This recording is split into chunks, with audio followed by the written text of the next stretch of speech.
Hello friends, NPS study centre में आपका स्वागत है। आज हम फिर से एक सेशन को कंटिन्यू करेंगे। दोस्त बता देते हैं कि आपको पता है कि बेसिक साइंस इंजीनियरिंग का अगर बात करिएगा तो बेसिक साइंस इंजीनियरिंग में 2 पोर्शन चला रहे हैं, एक बेसिक साइंस और एक इंजीनियरिंग ड्राइंग का।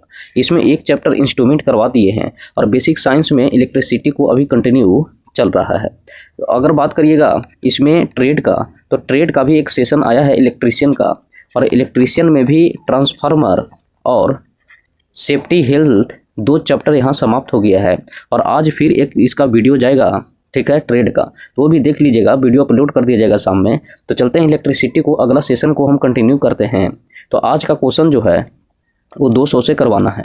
आपको पता होगा कि 200 करवा दिए थे, आज जो 201 से शुरू करेंगे।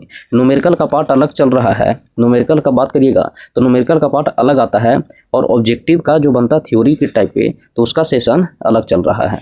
तो चलिए सेशन को स्टार्ट करते हैं। अगर आपको पीडीएफ चाहिए तो टेलीग्राम चैनल से जुड़ सकते हैं, डिस्क्रिप्शन बॉक्स में लिंक दिया हुआ है। और सारा वीडियो अगर रिकॉर्डेड जो है वो देखना चाहते हैं तो प्ले लिस्ट बना हुआ है LP CBT 2 के नाम से, तो वहाँ से सारा वीडियो पीछे देख सकते हैं जो कंप्लीट हुआ है। तो आज का सेशन स्टार्ट करते हैं। आज का जो 201 में प्रश्न बोला गया है, कहा गया कि शुष्क सेल में जो ऊर्जा संग्रहित रहती है उसको हम क्या बोलते हैं। शुष्क सेल एक बैटरी की तरह काम करता है, तो शुष्क सेल में ऊर्जा जो संग्रहित होता है वो रासायनिक ऊर्जा के रूप में होता है, रासायनिक ऊर्जा के रूप में होता है। तो राइट आंसर हो जाएगा ऑप्शन नंबर बी। अगला प्रश्न देखिएगा। अगले प्रश्न में कहा गया है कि यदि किसी पदार्थ का वैद्युत प्रतिरोध गिरकर शून्य हो जाता है तो उस पदार्थ को क्या होगा। जैसे किसी भी पदार्थ का वैद्युत प्रतिरोध, जो प्रतिरोध है वो गिर के शून्य हो जाता है, तो उससे गिर कर शून्य हो जाती है तो उस पदार्थ का क्या होगा, तो वो अति चालक की तरह व्यवहार करेगा, अति चालक की तरह व्यवहार करेगा। समझिएगा, एक होता है चालक और एक होता है अर्धचालक। चालक, ये बताइए, चालक है जो टेम्परेचर प्रतिरोध होता है जो तापमान के समानुपाती होता है, और अगर अर्धचालक का बात करेगा तो तापमान होता है जो प्रतिरोध होता है जो तापमान के व्युत्क्रमानुपाती होता है। ये बताइए कि तापमान अगर प्रतिरोध गिरकर शून्य हो जाएगा तो चालकता का अगर बात करेगा तो चालकता जो होता है प्रतिरोध के व्युत्क्रमानुपाती होता है। यहाँ भी चालकता जो होता है वो प्रतिरोध के व्युत्क्रमानुपाती होता है। तो बताइए कि प्रतिरोध को निम्न कर दीजिएगा, तो प्रतिरोध निम्न जब होगा तो चालकता क्या हो जाएगा, मैक्सिमम होगा, और वही है कि अति चालक की तरह व्यवहार करना शुरू कर देगा। कब? जब प्रतिरोधकता निम्न होगा। व्युत्क्रमानुपाती में पता है कि जो वैल्यू निम्न होता है उसका मैक्सिमम मान यहाँ मिलता है। तो प्रतिरोध अगर निम्न करिएगा तो चालकता उच्च मिलेगा। तो राइट आंसर हो जाएगा ऑप्शन नंबर ए। अगले प्रश्न देखिएगा।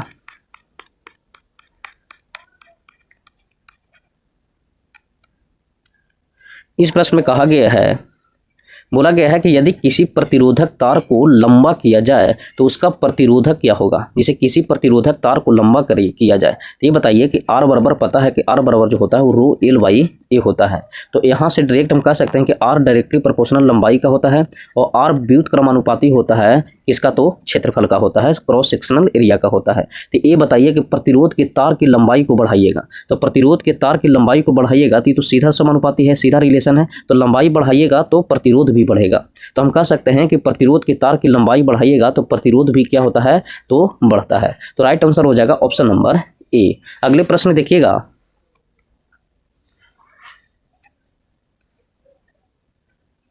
अगले प्रश्न में कहा गया है, इसमें कहा गया है कि एक मकान में 2 बल्ब लगे हैं, एक मकान में 2 बल्ब लगे हैं, उनमें से एक दूसरे से अधिक प्रकाश देते हैं, एक दूसरे से अधिक प्रकाश देते हैं, तो कौन से कथन सही है। जिसे मानते हैं कि एक बल्ब ए है और एक बल्ब बी है, ये जो एक दूसरे से ज़्यादा प्रकाश देते हैं, बोला है कि एक दूसरे से अधिक प्रकाश देते हैं, तो ए ज़्यादा देता है, बी कम देता है, ए ज़्यादा देता है और बी कम देता है। तो ये बताइए कि ए जब ज़्यादा देगा तो इसका प्रतिरोध रेजिस्टेंस कम होगा, रेजिस्टेंस कम होगा। तो हम कह सकते हैं कि कम प्रकाश वाले बल्ब में रेजिस्टेंस क्या होता है, तो इसका राइट आंसर हो जाएगा ऑप्शन नंबर डी कि कम प्रकाश वाले बल्ब में रेजिस्टेंस अधिक होगा। रेजिस्टेंस क्या होगा, तो अधिक होगा। इसमें क्या हो जाएगा, अधिक होगा, और इसमें क्या होगा, ए में कम होगा। तो जो ज़्यादा प्रकाश दे रहा है उसमें रेजिस्टेंस कम होगा, और जो कम प्रकाश दे रहा है, कम प्रकाश वाले बल्ब में रेजिस्टेंस क्या होगा, तो अधिक होगा। तो राइट आंसर हो जाएगा ऑप्शन नंबर डी। अगले प्रश्न देखिएगा। अगले प्रश्न में कहा गया है कि धारिता का मान मापने के लिए उपयोग लाया जाता है किसका, जो सेतु कहते हैं। बोलता है कि धारिता का मापने के लिए, तो अगर धारिता का मान मापने के लिए हम किसको उपयोग करते हैं, तो धारिता के मान मापने के लिए शेरिंग सेतु का उपयोग करते हैं। शेरिंग सेतु का उपयोग हम धारिता के मापने के लिए करते हैं। अगर व्हीटस्टोन का बात करेगा तो यह अज्ञात प्रतिरोध को ज्ञात करने के लिए किया जाता है। अज्ञात प्रतिरोध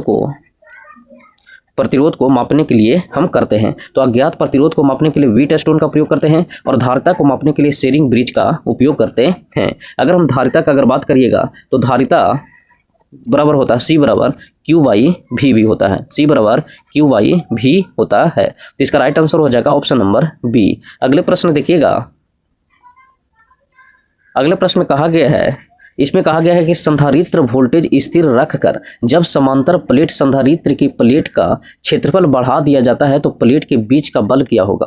बोला है कि संधारित्र वोल्टेज स्थिर रखकर समांतर प्लेट का संधारित्र का प्लेट का क्षेत्रफल बढ़ा दिया जाए तो प्लेट के बीच का बल क्या होगा। तो ये बताइए कि प्लेट के बीच का बल का अगर बात करिएगा तो C बराबर होता है K एप्सिलॉन नॉट A/D होता है। तो ये बताइए कि इसका सीधा रिलेशन हम कह सकते हैं कि इसका सीधा रिलेशन है तो क्षेत्रफल बढ़ाइएगा तो इस पर जो बल लगेगा, प्लेटों के बीच जो बल लगेगा वो क्या हो जाएगा, तो अधिक हो जाएगा। तो राइट आंसर हो जाएगा ऑप्शन नंबर ए। इसका राइट आंसर है ऑप्शन नंबर ए, बढ़ जाएगा। यहाँ से अगर बात करेगा K एप्सिलॉन नॉट A/D, इसका रिलेशन सीधा है। अगर बीच की दूरी का बात करेगा तो बीच का दूरी का रिलेशन उल्टा है। तो बीच का दूरी अगर बढ़ाइएगा तो इसका जो बल होता है वो क्या होता है, कम जाता है। तो इसका राइट आंसर हो जाएगा ऑप्शन नंबर ए। अगले प्रश्न देखिएगा। अगले प्रश्न में कहा गया है कि एम्पियर सेकंड किसका मात्रक है। तो एम्पियर सेकंड का बात करेगा तो Q बराबर होता है IT। Q बराबर होता है IT, I धारा और T समय। तो ये बताइए धारा का हम क्या लेंगे, एम्पियर लेंगे, और समय का क्या लेंगे, तो सेकंड लेंगे। ये बताइए किसका मात्रक होता है, तो आवेश की मात्रक होता है एम्पियर सेकंड। Q बराबर IT। Q बराबर आवेश का एक और फार्मूला होता है NE, नंबर ऑफ इलेक्ट्रॉन। तो दोनों से फार्मूला से क्वेश्चन बनता है। तो दो फार्मूला याद रखेगा आवेश का, एक होता है Q बराबर IT और एक होता है Q बराबर NE। तो राइट आंसर हो जाएगा ऑप्शन नंबर ए। अगले प्रश्न देखिएगा। अगले प्रश्न में कहा गया है, बोला गया है कि अच्छे सुचालक का विशिष्ट प्रतिरोध क्या होता है। तो अगर हम अच्छे सुचालक का अगर हम बात करते हैं तो अच्छे सुचालक जो होगा उसका निश्चित तापमान पर स्थिर रहता है और सुचालक के पदार्थ पर निर्भर करता है। जैसे अच्छे सुचालक का विशिष्ट प्रतिरोध का अगर बात करिएगा तो निश्चित तापमान पर स्थिर रहता है और सुचालक के पदार्थ पर निर्भर करता है। सुचालक के पदार्थ का मतलब ये होता है कि जैसे चांदी का ले रहे हैं, एल्युमिनियम का ले रहे हैं, कैसा मतलब कि पदार्थ का आप चालक ले रहे हैं उस पर इसका विशिष्ट प्रतिरोध निर्भर करता है। विशिष्ट प्रतिरोध का मतलब ये होता है कि विशिष्ट प्रतिरोध है जो निर्भर दो चीज पर करता है, एक टेम्परेचर पर करता है और एक बने पदार्थ पर करता है, जो किस पदार्थ का बना हुआ है। तो ये दो ही चीज पर निर्भर करता है, इसलिए बोला है कि एक निश्चित तापमान पर निर्भर करता है जो स्थिर रहता है और सुचालक के पदार्थ पर निर्भर करता है। तो राइट आंसर हो जाएगा ऑप्शन नंबर डी कि एक अच्छे सुचालक का विशिष्ट प्रतिरोध किसी भी निश्चित तापमान पर स्थिर रहता है और उस सुचालक पदार्थ पर निर्भर करता है। अगले प्रश्न देखिएगा। अगले प्रश्न में कहा गया है, इसमें बोला गया है कि यदि दो चालक एक ही दिशा में धारा ले जा रहा है तो क्या होगा। जैसे ए बताइए, दो चालक, एक चालक ए है और एक चालक बी है, इसको मान लेते हैं ए और इसको मान लेते हैं बी। तो बोलता है कि दो चालक अगर एक ही दिशा में धारा ले जा रहा है तो ये बताइए कि एक ही दिशा में धारा ले जाएगा तो ये क्या करता है, एक दूसरे को आकर्षित करेंगे। क्या करेंगे, चालक एक दूसरे को आकर्षित करेंगे। चालक एक दूसरे को आकर्षित करते हैं। तो राइट आंसर हो जाएगा ऑप्शन नंबर डी। अगले प्रश्न देखिएगा।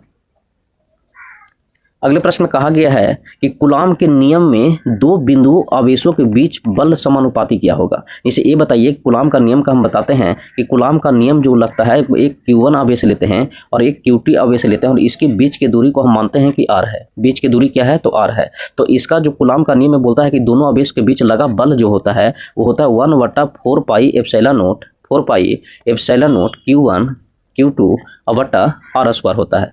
Q1 Q2 बटा R स्क्वायर होता है। ये हो गया किसका, तो कूलाम का नियम हो गया। अब पढ़िए, बोला कि किसके समानुपाती होता है, तो जो समानुपाती होगा वही आंसर होगा। बोला कि उनके बीच के दूरी के वर्ग के समानुपाती नहीं होता है, उनके बीच के दूरी के। यहाँ से आप क्लियर भी कर सकते हैं कि F जो होगा वो डायरेक्टली प्रोपोर्शनल होगा Q1 और Q2 को और F है जो व्युत्क्रमानुपाती किसका होगा, तो बीच के दूरी के। ठीक है, तो ये बताइए उनके बीच के दूरी के व्युत्क्रमानुपाती होता है, तो ये बोला है समानुपाती मांग रहा है, तो नहीं होगा। आवेशों के गुणनफल के समानुपाती होता है, तो ये सही है।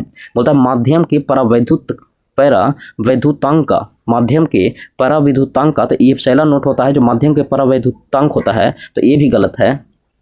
तो इसका राइट आंसर हो जाएगा ऑप्शन नंबर डी। इसमें बुक में जो आंसर दिया गया है वो आंसर दिया गया है 2 और 3, जो ये गलत है। परावैद्युत स्थिरांक जो होता है एप्सिलॉन नॉट का वैल्यू होता है। एप्सिलॉन नॉट है जो देखिए इसका व्युत्क्रमानुपाती है। इसमें बोला गया है कि दो कूलाम के नियम में दो बिंदु आवेशों के बीच बल का पूछा है, तो बल किसके समानुपाती होता है, तो दो आवेशों के गुणनफल के समानुपाती होता है। तो इसका राइट आंसर हो जाएगा ऑप्शन नंबर डी। अगले प्रश्न देखिएगा। अगले प्रश्न में कहा गया है, बोला गया है कि एक स्थिर विद्युत आवेश उत्पन्न करता है, एक स्थिर विद्युत आवेश जो उत्पन्न करता है वो उत्पन्न करता है केवल विद्युतीय क्षेत्र में, विद्युतीय क्षेत्र में स्थिर विद्युत उत्पन्न करता है, स्थिर विद्युत आवेश उत्पन्न करता है। अगर मानते हैं कि कोई भी अगर आवेश लीजिएगा तो इससे विद्युत क्षेत्र उत्पन्न होगा, विद्युत क्षेत्र उत्पन्न होता है, तो इसी को बोला गया है कि केवल विद्युतीय क्षेत्र में ही ऐसा उत्पन्न होता है जो स्थिर रहता है। तो राइट आंसर हो जाएगा ऑप्शन नंबर बी। अगले प्रश्न देखिएगा।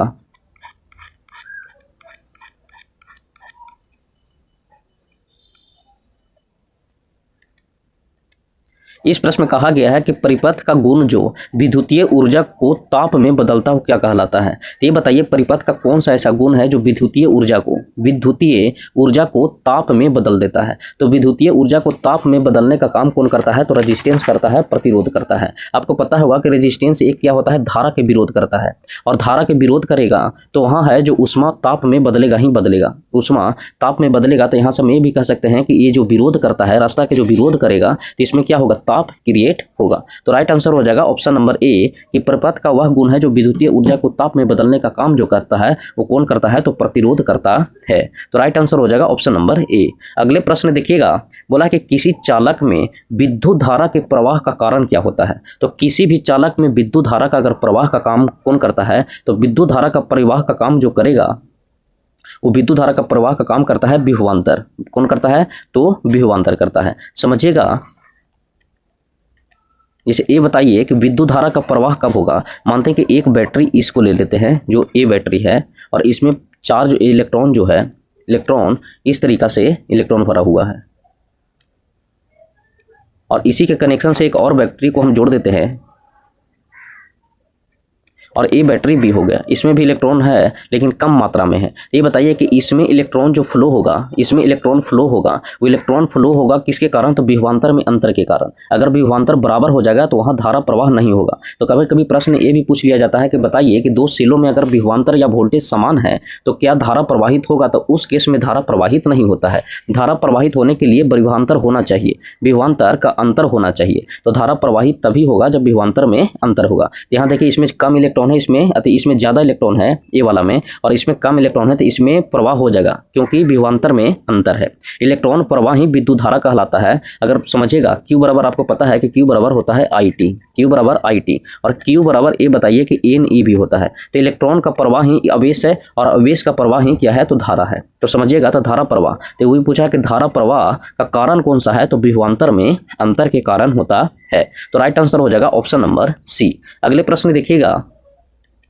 अगले प्रश्न में कहा गया है कि चालक के नेटवर्क धारा प्रवाह समझने हेतु व्यवहार किया जाता है। बोला है कि चालक के नेटवर्क में जो धारा प्रवाह होता है, चालक के नेटवर्क में जो धारा के प्रवाह समझने हेतु कौन सा प्रवाह होता है, तो किरचॉफ्स का नियम होता है। किरचॉफ्स ने दो नियम दिया है, किरचॉफ्स ने दो नियम दिया है। एक नियम दिया है कि कोई भी अगर नोड जंक्शन पर समस्त धाराएं का बीजगणितीय योग क्या होता है, तो शून्य होता है। एक जंक्शन है, वहाँ समस्त धाराएं का बीजगणितीय योग क्या होता है, शून्य होता है। ठीक है, और वो विद्युत धारा के संरक्षण सिद्धांत पर काम करता है। और दूसरा में बोला है कि वोल्टेज का योग और ईएमएफ का योग अगर शून्य हो जाता है तो उस केस में कौन सा फॉर्मूला बनता है, तो किरचॉफ्स का द्वितीय नियम में वोल्टेज और ईएमएफ का योग शून्य हो जाता है। वोल्टेज और ईएमएफ का योग शून्य हो जाता है। तो किरचॉफ्स ने दो नियम दिया था, एक चालक के धारा पर दिया था, एक वोल्टेज पर दिया था। तो राइट आंसर हो जाएगा ऑप्शन नंबर बी। अगले प्रश्न देखिएगा। अगले प्रश्न में कहा गया है कि किसी भी व्यक्ति को सुरक्षित रखने के लिए कितने विद्युत धारा उपयुक्त करना चाहिए। ये बताइए कि सुरक्षित रखने के लिए, किसी भी व्यक्ति को अगर सुरक्षित रखना चाहते हैं तो उसको 9 मिली एम्पियर होना चाहिए। 9 मिली एम्पियर धारा से वो क्या रहेगा, तो सुरक्षित रहेगा। सुरक्षित रहेगा। अगले प्रश्न देखिएगा, बोला है कि आवृत्ति के घटने से परिपथ का इंडक्टिव प्रतिघात क्या होगा। आवृत्ति के घटने से, अगर हम बात करते हैं फ्रीक्वेंसी का, कि फ्रीक्वेंसी से घटने से, आवृत्ति को घटने से परिपथ का इंडक्टिव क्या है, तो इंडक्टिव पर क्या प्रभाव पड़ेगा, तो इंडक्टिव पर क्या हो जाएगा, तो आवृत्ति घटेगा तो अब आवृत्ति घटने पर इंडक्टिव का भी क्या होता है, तो घट जाता है। इंडक्टिव क्या होता है, घट जाता है। तो राइट आंसर हो जाएगा ऑप्शन नंबर ए। अगले प्रश्न देखिएगा, अगले प्रश्न में कहा गया है कि निम्नलिखित में से कौन सा सही है। आपको सही का पता करना है। ये बताइए कि आपको पता है कि एक माइक्रो एम्पियर, अगर माइक्रो का अगर बात करिएगा तो 10 के पावर -6 मीटर होता है, ठीक है। और अगर मिली एम्पियर का बात करेगा, मिली का अगर बात करेगा तो मिली जो होता है 10 के पावर -3 होता है। तो बड़ा तो ये हो गया। तो ये बताइए कि हम कह सकते हैं कि माइक्रो एम्पियर है जो लेस देन मिली एम्पियर से है। तो इसका राइट आंसर हो जाएगा option number D. Option number D, micro ampere से बड़ा कौन होता है, मिली एम्पियर। अगले प्रश्न देखिएगा, अगले प्रश्न में कहा गया है कि 2 किलो ओम का मान कितना होगा। तो 2 किलो ओम का मान कितना होगा, तो 2 किलो ओम का हो जाएगा 2000 ओम। तो राइट आंसर हो जाएगा ऑप्शन नंबर ए। अगले प्रश्न देखिएगा, अगले प्रश्न में कहा गया है कि किसी भी वोल्टेज स्रोत से कई लैंप समांतर में लगे हैं तो एक लैंप यदि जल जाए तब अन्य सभी लैंपों क्या होगा। जिसे बोला गया है कि जिसे मानते हैं कि किसी भी वोल्टेज स्रोत से कई लैंप लगा हुआ है। तो ये बताइए कि मानते हैं कि इस वोल्टेज से कई लैंप लगा हुआ है जो समांतर में लगा हुआ है।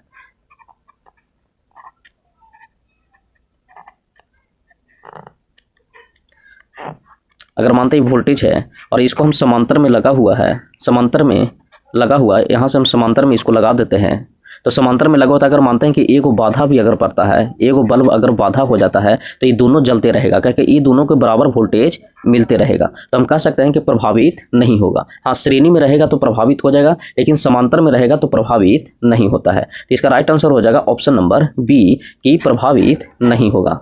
अगले प्रश्न देखिएगा, ऐसे घर में भी देखते होंगे कि जैसे घर में जो समांतर में लगा हुआ है, तो समांतर में लगा हुआ था, अगर किसी भी बल्ब अगर खराब होता है या फ्यूज होता है तो बाद बाकी बल्ब है जो जलते रहता है, प्रभावित नहीं होता है।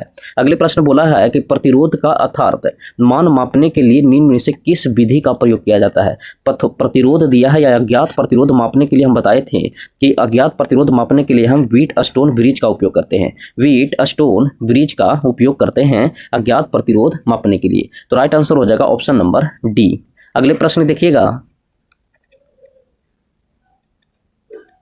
अगले प्रश्न में कहा गया है कि लेंज के नियम निम्नलिखित संरक्षण के नियम पर का परिणाम है। तो जो लेंज का नियम जो काम करता है, वो लेंज का नियम काम करता है ऊर्जा संरक्षण के सिद्धांत पर काम करता है। ऊर्जा संरक्षण के सिद्धांत पर काम करता है लेंज का नियम। लेंज का नियम ऊर्जा संरक्षण का सिद्धांत पर काम करता है। लेंज का नियम है जो आपको पता होगा कि जब फ्लेमिंग का दाएं हस्त और बाएं हस्त का नियम पढ़िएगा तो एक हस्त नियम में आता है, उसमें लेंज का नियम का पढ़ना है। जो जिससे वो क्रिएट हुआ है उसी का विरोध करता है, उसी का लेंज नियम निगेटिव होता है। -5d5/dt भी होता है, -d5/dt होता है। और माइनस ये इंडिकेट करता है कि जहां से जो फ्लक्स में परिवर्तन या विरोध कर रहा है इसको ये माइनस बताता है। और ये किस पर काम करता है, तो सी ऊर्जा के संरक्षण के सिद्धांत पर काम करता है। अगले प्रश्न देखिएगा,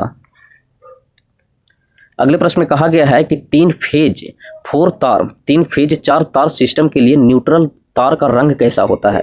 तो 3 फेज 4 तार सिस्टम के लिए न्यूट्रल का अगर बात करेगा तो न्यूट्रल का जो रंग होता है वो क्या होता है, तो काला होता है। यहाँ से प्रश्न बनता है कि एक होता है R/B, तो रेड, येलो और ब्लू का अगर बात करेगा तो ये फेज में लगता है, ये लगता है जो फेज में लगता है। तो आपसे पूछा जाएगा कि फेज में कौन कौन सा कलर होता है, तो रेड, येलो और ब्लू होता है। अगर अर्थिंग का बात करेगा कि बताइए अर्थिंग में कौन सा तार लगता है, तो अर्थिंग में कैसा कलर का लगता है, तो अर्थिंग में ग्रीन कलर का लगता है। अर्थिंग में ग्रीन कलर का लगता है, फेज में रेड, येलो और ब्लू लगता है। और न्यूट्रल का अगर बात करेगा तो न्यूट्रल में ब्लैक लगता है, न्यूट्रल में ब्लैक लगता है। तो एक कलर याद रखेगा, न्यूट्रल का याद रखेगा, फेज का याद रखेगा और अर्थिंग का याद रखेगा। तो अर्थिंग में ग्रीन कलर का लगता है। तो इसका राइट आंसर हो जाएगा ऑप्शन नंबर सी। अगले प्रश्न देखिएगा, अगले प्रश्न में कहा गया है कि उच्च वोल्टेज ट्रांसमिशन लाइन में सबसे ऊपर का चालक कौन सा होता है। तो उच्च वोल्टेज और ट्रांसमिशन लाइन में जो तार जाता है वो सबसे ऊपर देखिएगा, तो सबसे ऊपर जो रहता है वो अर्थिंग का तार रहता है, अर्थ या भू संपर्क का तार रहता है जो बहुत पतला होता है। तो राइट आंसर हो जाएगा ऑप्शन नंबर डी। अगले प्रश्न देखिएगा, अगले प्रश्न में कहा गया है कि अत्यधिक प्रतिरोधक पदार्थ को लिए तापन तत्व के लिए चुना जाता है, तापन तत्व के लिए चुना जाता है। तो अत्यधिक प्रतिरोधक जो पदार्थ होता है वो अत्यधिक चुना जाता है तापन तत्व के अवधि या आयु को बढ़ाने के लिए, जिसे अत्यधिक प्रतिरोधकता। ये बताइए आर डायरेक्टली प्रोपोर्शनल होता है टेम्परेचर का, तो अत्यधिक प्रतिरोध पदार्थ को चुनिएगा किसके लिए, तो तापन बढ़ाने के लिए, तो तापन तत्व की अवधि या आयु बढ़ाने के लिए प्रयोग करते हैं। तो राइट आंसर हो जाएगा ऑप्शन नंबर बी। अगले प्रश्न देखिएगा,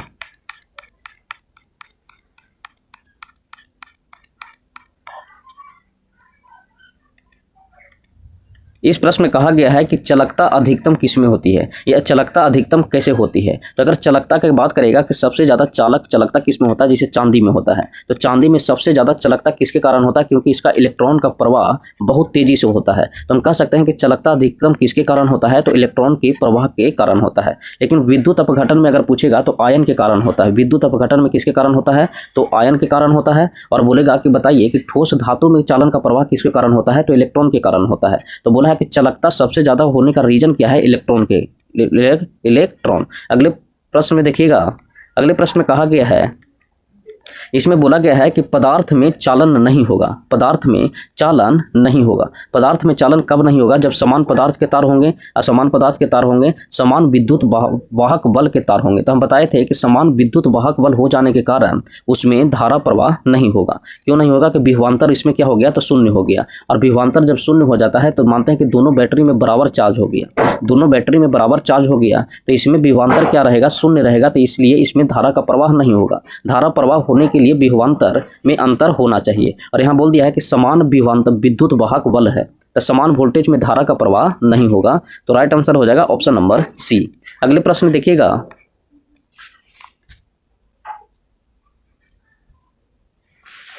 इस प्रश्न में कहा गया है, बोला गया है कि सूची 1 और सूची 2 के मिलन करें और कूटों की मदद से सही उत्तर का चुनाव करना है। इसे ओम का नियम है, तो ओम का नियम किसके साथ जाएगा, तो आपको पता है कि ओम का नियम है जो वोल्टेज के साथ बनता है। ओम का नियम वोल्टेज के साथ बनता है। और फ्लेमिंग का दाएं हाथ का नियम है जो उत्पाद के साथ बनता है। फ्लेमिंग के दाएं हाथ का नियम उत्पाद के साथ। कुलाम का नियम का अगर बात करिएगा तो कुलाम का नियम जो जाएगा उस संधारित्र के साथ जाता है। संधारित्र कैपेसिटर के साथ जाता है कुलाम का नियम। अगर बात करेगा आवर्तित का जाता है किसके साथ, तो एसी जनरेटर के साथ जाता है आवर्तित। तो ए का जो होगा वो होगा 3, तो ए का 3, बी का 2, सी का 4 और डी का 1। तो इसका राइट आंसर हो जाएगा ऑप्शन नंबर सी। अगले प्रश्न देखिएगा, अगले प्रश्न में कहा गया है, इसमें कहा गया है कि एक सरल कैपेसिटर में 2 प्लेटें होती हैं तो निम्नलिखित द्वारा पृथक किया जा सकता है। जैसे एक सरल कैपेसिटर है और उसमें 2 प्लेट होते हैं, 2 प्लेट होते हैं। जैसे ये बताइए कि कैपेसिटर लेंगे तो 2 प्लेट अगर लेंगे तो ये बताइए कि 2 प्लेट होते हैं। तो इसको अलग करने के लिए, पृथक करने के लिए किसका उपयोग करते हैं, तो पैरावैद्युत का उपयोग करते हैं। पैरावैद्युत का उपयोग करते हैं क्योंकि विद्युत का क्या होता है, कुचालक होता है। तो कुचालक के लिए इसका उपयोग किया जाता है परावैद्युत को। तो 2 प्लेटों को पृथक करने के लिए परावैद्युत का उपयोग करते हैं। तो राइट आंसर हो जाएगा ऑप्शन नंबर सी। अगले प्रश्न देखिएगा, अगले प्रश्न में कहा गया है कि एक कलीय संधारित्र में इस्तेमाल किए जाने वाले संधारित्र में नहीं होता है। एक कलीय संधारित्र का अगर बात करेगा कि एक कलीय संधारित्र में इस्तेमाल किए जाने वाले संधारित्र में ध्रुवीय संकेत नहीं होता है। बाद बाकी होता है, परावैद्युत माध्यम भी होता है, निश्चित मान भी होता है और वोल्टेज रेटिंग भी होता है, लेकिन ध्रुवीय संकेत नहीं होता है। तो राइट आंसर हो जाएगा ऑप्शन नंबर डी। अगले प्रश्न देखिएगा, अगले प्रश्न में कहा गया है कि एक विद्युतीय तापक संवहन कमरे में उपयोग किए जाने वाली गर्म करने की पद्धति को कौन सी है। बोला है कि एक विद्युतीय तापक संवहन कमरे में उपयोग किए जाने वाली गर्म करने की पद्धति को हम क्या कहते हैं, गर्म करने की पद्धति को हम क्या कहते हैं। तो ये बताइए कि विद्युतीय तापन संवहन है, विद्युतीय तापक संवहन कमरे में उपयोग किए जाने वाली गर्म करने की पद्धति को हम प्रतिरोध तापन पद्धति कहते हैं। प्रतिरोध तापन पद्धति कहते हैं। अगले प्रश्न देखिएगा, इसमें कहा गया है कि दिष्ट धारा के मामले में क्या सही है। बोला है कि दिष्ट धारा डीसी के मामले में कौन सा सही है। तो अगर डीसी का बात करिएगा तो डीसी के मामले में जो सही आंसर जो होगा वो डीसी के मामले में होगा क्योंकि धारा केवल एक ही दिशा में प्रवाहित होती है। अगर डीसी और एसी का अगर बात करिएगा तो आपको पता है कि एक एसी होता है और एक डीसी होता है, एक एसी और एक डीसी होता है। अगर एसी का बात करेगा तो धारा का जो प्रवाह ले जाता है वो इस तरीका से धारा का प्रवाह ले जाता है। इसका हर पल बदलते रहता है, एसी में अप डाउन होते रहता है। लेकिन डीसी है जो एक फिक्स धारा में जाता है, इसका दिशा बदलता नहीं है, इसीलिए बोला कि धारा केवल एक ही दिशा में गति करता है। धारा केवल एक ही दिशा में गति करता है, वो कौन सा है? तो डीसी है। और धारा बदलते रहता है, वो कौन सा है? तो एसी है। इसी को अल्टरनेटिंग कहते हैं। अगर एसी का बात करेगा तो एसी का जो भारत में फ्रीक्वेंसी का जो एक एवरेज दिया गया है वो 50 दिया है, 50 हर्ट्ज दिया है और प्लस माइनस 3% दिया है। लेकिन डीसी का फ्रीक्वेंसी नहीं होता है, तो डीसी का फ्रीक्वेंसी कितना होता है? तो 0 हर्ट्ज होता है। तो राइट आंसर हो जाएगा डी कि धारा केवल एक ही दिशा में प्रवाहित होती है। अगले प्रश्न देखिएगा। अगले प्रश्न में कहा गया है कि धारिता की इकाई क्या होता है? तो धारिता की इकाई होता है फैराडे। धारिता की इकाई फैराडे होता है। परावैद्युत क्या है? तो हम बताए थे कि परावैद्युत जो होता है वो विद्युत रोधी पदार्थ होता है। विद्युत रोधी मतलब कह सकते हैं कि क्या होता है? तो विद्युत का कुचालक पदार्थ होता है, इसीलिए इसको हम संधारित्र प्लेटों में प्रयोग करते हैं। तो राइट आंसर हो जाएगा ऑप्शन नंबर सी। अगले प्रश्न देखिएगा। अगले प्रश्न में कहा गया है कि संधारित्र लगाने का सबसे उपयुक्त स्थान क्या होता है? इसमें कहा गया था कि संधारित्र लगाने का सबसे उपयुक्त स्थान कौन सा होता है? तो संधारित्र जो कैपेसिटर हम लोग लगाते हैं वो प्रेरक भार के टर्मिनल पर लगाते हैं। प्रेरक भार के टर्मिनल पर लगाते हैं, जो संधारित्र का लगाने का उपयुक्त जगह है। आईएस कोड के अनुसार आर्थिंग तार का रंग कैसा होता है? तो हम बताए थे कि आर्थिंग तार का रंग जो होता है वो हरा होता है। न्यूट्रल का अगर बात करेगा तो न्यूट्रल का क्या होता है? तो न्यूट्रल का काला होता है। और रेड, ब्लू और येलो का बात करेगा तो किस में लगाया जाता है? तो फेज में लगाया जाता है। तो आर्थिंग का क्या हो जाएगा? तो हरा हो जाएगा। अगले प्रश्न देखिएगा। अगले प्रश्न में कहा गया है कि BIS का तात्पर्य क्या होता है? तो BIS का तात्पर्य जो होता है वो ब्यूरो ऑफ इंडियन स्टैंडर्ड्स होता है। ब्यूरो ऑफ इंडियन स्टैंडर्ड्स होता है। तो BIS का फुल फॉर्म पूछा था कि बताइए BIS का फुल फॉर्म क्या होता है? तो ब्यूरो ऑफ इंडियन स्टैंडर्ड्स होता है। अगले प्रश्न देखिएगा। इस प्रश्न में कहा गया है कि विद्युतीय उपकरण में किस वर्ग का आग क्लास ऑफ फायर में लगाती है? तो अगर क्लास ऑफ फायर का अगर बात करिएगा आग के बारे में, तो आग भी 4 प्रकार में बांटा गया है, A, B, C और D में। अगर A में बात करेगा तो A में जो जितना भी ठोस है, लकड़ी वगैरह से जो जलता है वो किस में जाता है? A में जाता है। B में जाता है जो लिक्विड पार्ट जाता है, B में लिक्विड पार्ट जाता है। C का अगर बात करेगा तो C श्रेणी में आता है कौन सा? तो गैस होता है जो C श्रेणी में जाता है। और D का बात करेगा तो इलेक्ट्रिक से लगी आग में D श्रेणी में जाता है। तो डी क्लास में जाएगा किसका? तो विद्युतीय उपकरण का। तो राइट आंसर हो जाएगा ऑप्शन नंबर डी। अगले प्रश्न देखिएगा। अगले प्रश्न में कहा गया है कि IE नियम होता है। अगर IE का अगर बात करेगा तो एक नियम होता है, जिस तरीका से UN काम करता है इंटरनेशनल में, उसी तरीका से IE भी एक नियम काम करता है। और IE का काम होता है सुरक्षा देना और अच्छे पावर जनरेशन करना, अच्छे पावर जनरेशन करना। तो इसका राइट आंसर हो जाएगा ऑप्शन नंबर सी कि सुरक्षा और अच्छे पावर जनरेशन करना इसका काम है। फिर अगला क्वेश्चन देखिएगा। अगले प्रश्न में कहा गया है कि अगर वोल्ट मीटर AC लाइन में जोड़ा जाए तब कौन सी कनेक्शन है जो सार्थक होगा? अगर वोल्ट मीटर का अगर बात करिएगा कि वोल्ट मीटर अगर AC लाइन में जोड़ा जाए, AC लाइन में जोड़ा जाए तो कौन सा कनेक्शन इसका सार्थक होगा? तो कौन सा कनेक्शन इसका सार्थक होगा? तो ये बताइए कि जब वोल्ट मीटर को AC लाइन में जोड़िएगा तो समांतर में इसका सार्थक होगा। जैसे घर का वायरिंग जो होता है वो किस में रहता है? तो समांतर में रहता है। और समांतर में क्या बोलता है कि वोल्टेज समान होता है। वोल्टेज क्या होता है? तो समान होता है। और धारा का अगर बात करेगा तो धारा क्या होता है? तो अलग अलग होता है, अलग अलग होता है। तो पूछेगा कि बताइए कि जब अगर वोल्ट मीटर को AC लाइन में हमको जोड़ना है तो कनेक्शन सार्थक किस में होगा? तो समांतर क्रम में होगा, क्योंकि वोल्टेज इसमें समान होता है और धारा अलग अलग होता है। लेकिन श्रेणी में उल्टा हो जाता है, इसमें वोल्टेज हो जाता है अलग अलग, वोल्टेज जो अलग अलग होता है। और अगर धारा का अगर बात करेगा तो धारा क्या हो जाता है? तो समान हो जाता है। धारा क्या होता है? तो समान होता है। तो दो चीज़ याद रखेगा, समांतर में वोल्टेज समान, धारा अलग अलग, और श्रेणी में धारा समान, वोल्टेज अलग अलग। इसीलिए हम लोग घर के वायरिंग में समांतर क्रम में ही लगाते हैं। तो राइट आंसर हो जाएगा ऑप्शन नंबर ए। अगले प्रश्न देखिएगा। इस प्रश्न में कहा गया है कि परावैद्युत क्या है? तो हम बताए थे कि परावैद्युत है जो विद्युत रोधी चालक होता है, विद्युत रोधी चालक होता है। अगले प्रश्न देखिएगा, बोला है नीचे दिए गए विकल्पों में से विद्युत विभव इलेक्ट्रिक पोटेंशियल की सही इकाई क्या होता है? तो विभव मतलब विभवांतर का ही बात कर रहा है या वोल्ट, तो इसका मात्रक जो हो जाता है वो क्या हो जाता है? वोल्ट हो जाता है। तो राइट आंसर हो जाएगा ऑप्शन नंबर डी। अगले प्रश्न देखिएगा। अगले प्रश्न में कहा गया है कि किरचॉफ का कौन सा नियम है जो नोड या जंक्शन का विश्लेषण लागू करता है। तो हम बताए थे किरचॉफ ने दो नियम दिया था, और एक दिया था कि नोड पर समस्त धाराओं का बीजगणितीय योग शून्य होता है, वो किरचॉफ का प्रथम नियम में होता है, और वोल्टेज और ईएमएफ का मान शून्य होता है, वो द्वितीय नियम में दिया था। ये बताइए नोड और जंक्शन जब हो जाएगा किरचॉफ करंट लॉ में जाएगा, तो राइट आंसर हो जाएगा ऑप्शन नंबर ए। अगले प्रश्न देखिएगा कि विद्युत ऊर्जा का वाणिज्यिक इकाई क्या होता है। तो विद्युत ऊर्जा जो काउंट होता है, जो हम लोग एक यूनिट का बोलते हैं कि एक यूनिट उठा है, 2 यूनिट उठा है, वो किलोवाट आवर में व्यक्त किया जाता है, किलोवाट आवर में व्यक्त किया जाता है। लेकिन वही ट्रांसफार्मर का अगर रेटिंग बोलेगा तो ट्रांसफार्मर का रेटिंग जो होता है किलो वोल्ट एम्पियर में होता है, किलो वोल्ट एम्पियर में होता है। तो राइट आंसर हो जाएगा ऑप्शन नंबर सी।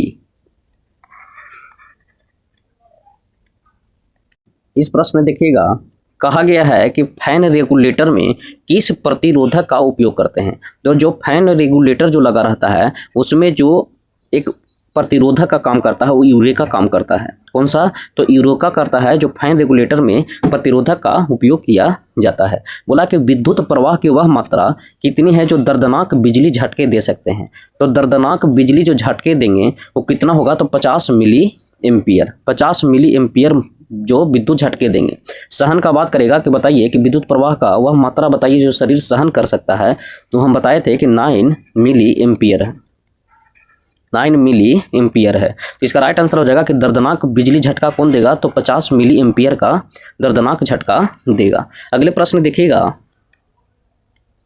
अगले प्रश्न में कहा गया है कि कौन सा शब्द है जो विद्युत रोधन को परावैद्युत शक्ति तो बताता है। बोलता है कि कौन सा शब्द विद्युत रोधन की परावैद्युत शक्ति को बताता है। तो विद्युत रोधन की परावैद्युत शक्ति को जो बताता है वो बताता है breakdown voltage. Breakdown voltage है जो विद्युत परावैद्युत शक्ति को बताता है।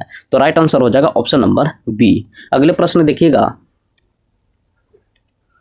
इस प्रश्न में कहा गया है कि समानांतर संयोजन में कुल प्रतिरोध क्या होता है। तो अगर समानांतर संयोजन का अगर बात करेगा तो समानांतर में R जो टोटल होता है वो होता है 1/R1 plus 1/R2 dot dot dot 1/Rn होता है। तो ये बताइए कि समांतर में जब कोई भी चीज ऐड करिएगा तो उसका धीरे धीरे वैल्यू क्या होता है कि छोटा ही होते चला जाता है। तो हम कह सकते हैं कि इसका कुल जो प्रतिरोध आएगा वो क्या हो जाएगा? घटता हुआ आएगा। तो हम कह सकते हैं क्या होता है? तो घटता है। तो राइट आंसर हो जाएगा ऑप्शन नंबर ए। अगले पर श्रेणी का अगर बात करेगा तो R जो टोटल होता है वो होता है R1 plus R2 plus Rn। ठीक है, तो इसका जो टोटल मिलेगा वो क्या मिलेगा? तो बढ़ता हुआ मिलेगा। अगले प्रश्न देखिएगा, अगले प्रश्न में कहा गया है कि निम्न में से कौन सा है जो एक इंसुलेटिंग पदार्थ होता है। इंसुलेटिंग पदार्थ होता है तो इंसुलेटिंग पदार्थ कौन सा हो जाएगा? पेपर हो जाएगा। बाकी सब है जो सुचालक है, लेकिन इंसुलेटर का काम कौन करेगा? तो पेपर काम करेगा। अगले प्रश्न में कहा गया कि कॉपर के निम्न गुण के कारण ही इसके तारों का उपयोग कनेक्टिंग तारों के रूप में किया जाता है। तो कॉपर के निम्न गुण कौन सा हो सकता है? तो निम्न चालकता गलत है, इसमें निम्न विद्युत प्रतिरोध होना चाहिए। निम्न विद्युत प्रतिरोध के कारण इसको हम कनेक्टिंग तारों में प्रयोग करते हैं। तो राइट आंसर हो जाएगा ऑप्शन नंबर ए। अगले प्रश्न देखिएगा, अगले प्रश्न में